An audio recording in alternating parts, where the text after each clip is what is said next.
গাজার মানুষের ওপর ভয়াবহ মানবিক বিপর্যয়ের প্রতিক্রিয়ায় সামরিক অভিযান আরও জোরদার করার ঘোষণা দেয় হুথি নিয়ন্ত্রিত ইয়েমেনি সশস্ত্র বাহিনী।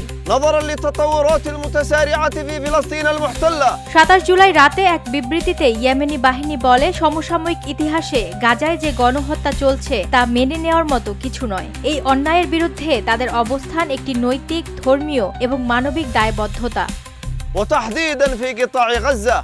তারা বলে, ইসরায়েলের বিরুদ্ধে নৌ অবরোধের চতুর্থ ধাপে তারা এখন প্রবেশ করছে। এই ধাপে ইসরায়েলি বন্দরের সঙ্গে যুক্ত যে কোনো কোম্পানির জাহাজ তাদের বাহিনীর আওতাভুক্ত এলাকায় থাকলে তা হামলার লক্ষ্যবস্তু হবে।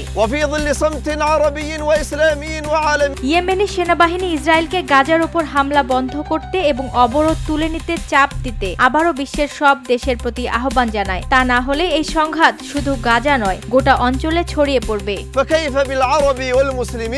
তারা স্পষ্ট করে বলে, ইসরায়েল যদি আগ্রাসন বন্ধ করে এবং অবরোধ তুলে নেয় তবে সব সামরিক অভিযান তৎক্ষণাৎ বন্ধ করবে। যখন পুরো বিশ্ব গাজার শিশুদের কান্না শুনেও নীরব, তখন ইয়েমেনি হুথিদের কণ্ঠে ভেসে আসে এক স্পষ্ট বার্তা: গাজা আর একা নয়। يعبر عن التزامنا الأخلاقي والإنساني تجاه مظلومية الشعب الفلسطيني।